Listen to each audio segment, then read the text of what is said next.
and the most polite smile I could manage. A woman approached me and asked where the bathrooms were. Instead of answering, I asked her, "Are you with the event group renting the space tonight?"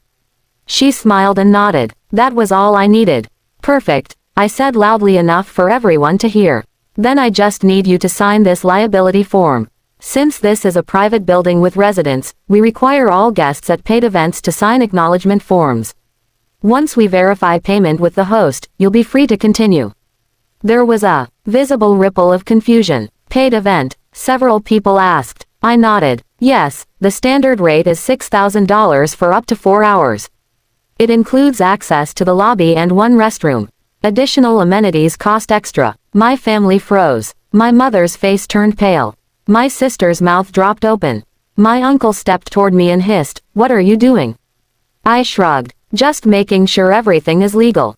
If you're hosting an event in a private, insured residential building, you need to pay for it. Otherwise the guests are considered unauthorized, and I legally have to ask the police to clear them out.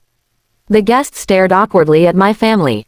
My mother stumbled over her words trying to explain that it wasn't a paid event, it was just a family gathering.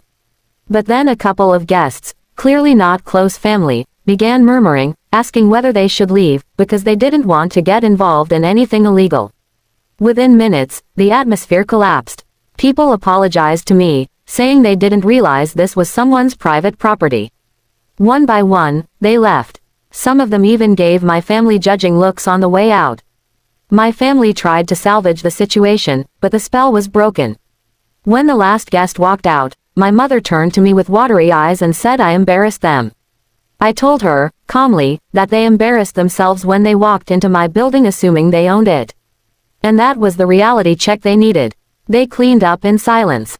They left without arguing, and for the first time, I didn't feel guilty for standing up for myself. Because I finally realized something. Respect isn't something people give you because you're family. It's something they give you because they know you won't let them cross your boundaries. My family tried hijacking my property again, this time my revenge was unforgettable. I thought the first incident would have been enough to teach them a lesson, but entitlement has a way of resurfacing in the people who believe blood gives them unlimited access to your life. 3 months passed after the anniversary party fiasco. My building was calm again, tenants were settled, and I thought things had finally reached stability. But entitlement breeds quietly, and my family, especially my sister and mother, had convinced themselves that the only reason the party went wrong was because I had embarrassed them in front of their guests. Not because they trespassed, not because they ignored boundaries, not because they treated my building like their inherited estate.